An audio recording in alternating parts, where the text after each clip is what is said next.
이름 오정세, 나이 1977년생으로 올해 44살.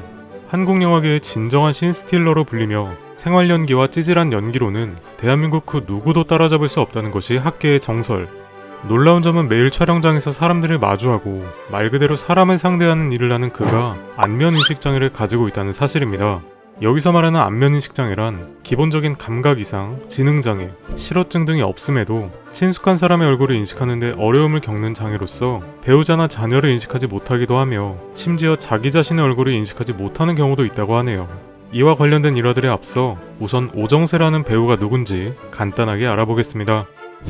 1997년 영화 아버지에서 손님 2역으로 연기의 길에 들어선 그는 이후 여러 영화에서 조연 역할을 맡기 시작하더니 남자 사용 설명서와 커플즈의 주연으로 출연하며 점차 인지도를 쌓았고 영화 극한직업, 드라마 스토브리그, 동백꽃 필 무렵 등에 출연하며 더욱 대중들에게 친근하게 다가오게 됩니다. 주조연을 가리지 않고 코믹 연기에 워낙 특출나 있는 오정세는 작품에서의 모습뿐만이 아니라 사석에서도 굉장히 재밌는 사람이라고 하는데요. 극한직업을 제작했던 이병헌 감독은 오정세를 세상에서 제일 웃긴 사람으로 표현할 정도로 사석에서도 분위기를 띄우고 사람들을 매료시키는 그만의 매력이 있다고 합니다. 태어난 곳은 경남 의령이지만 자란 곳은 경기도 성남인 오정세. 그의 부모님은 성남에서 한 슈퍼마켓을 운영하고 계신데요. 가게 이름은 오복슈퍼로 아예 그 앞에 버스 정류장 이름이 오복슈퍼일 정도로 유명하다고 하네요. 이를 증명하듯 라디오 컬투쇼에서 한 청취자가 오복슈퍼를 성남의 랜드마크라고 표현하기도 했습니다. 오정세는 과거 촬영이 없을 때 카운터도 보며 부모님의 일을 많이 도와드렸지만 최근에는 명절 때만 가끔 내려가는 정도라고 말하기도 했습니다. 오정세의 캐릭터들이 유독 기억에 남는 인상을 주는 이유는 바로 그가 생활 연기에 능한 배우이기 때문인데요. 또한 물 흐르듯이 자연스럽고 능청맞은 연기력과 웃음을 유발하는 애드립에도 탁월합니다.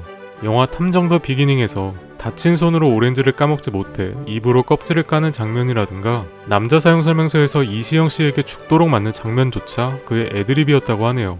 이 씬의 실제 대본 내용은 엘리베이터 속 오정세 맞는다 라고만 적혀 있었다고 합니다. 앞서 말한 것처럼 오정세는 안면 인식장애를 가지고 있는데요. 그는 꼭 기억해야 할 사람들을 알아보기 위해 사진을 찍어두기도 한다고 합니다.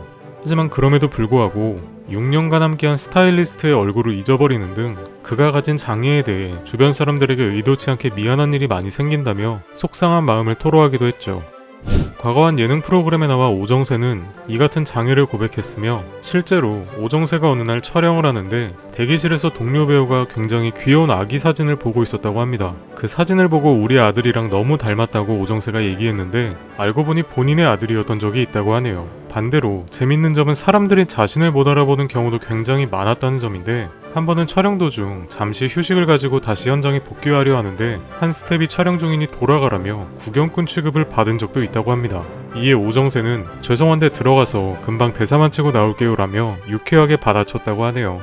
또 다른 일화로 오정세가 6개월간 한 라디오 프로그램의 고정 게스트로 활동했던 적이 있는데 프로그램 하차 후 1년이 지나 우연히 당시 담당 PD를 마주쳐 인사드릴 기회가 있었다고 합니다.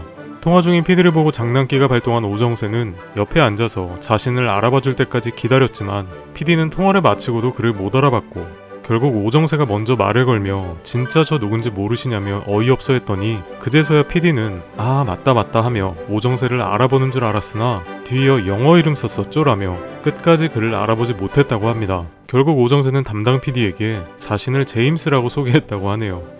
대학 입시 당시 자신이 갈 수 있는 과들을 전부 적어놓고 좋아하면서 할 수 있는 일이 무엇이 있을까를 생각하며 적혀있던 학과들을 하나씩 지워나갔다는 배우 오정세.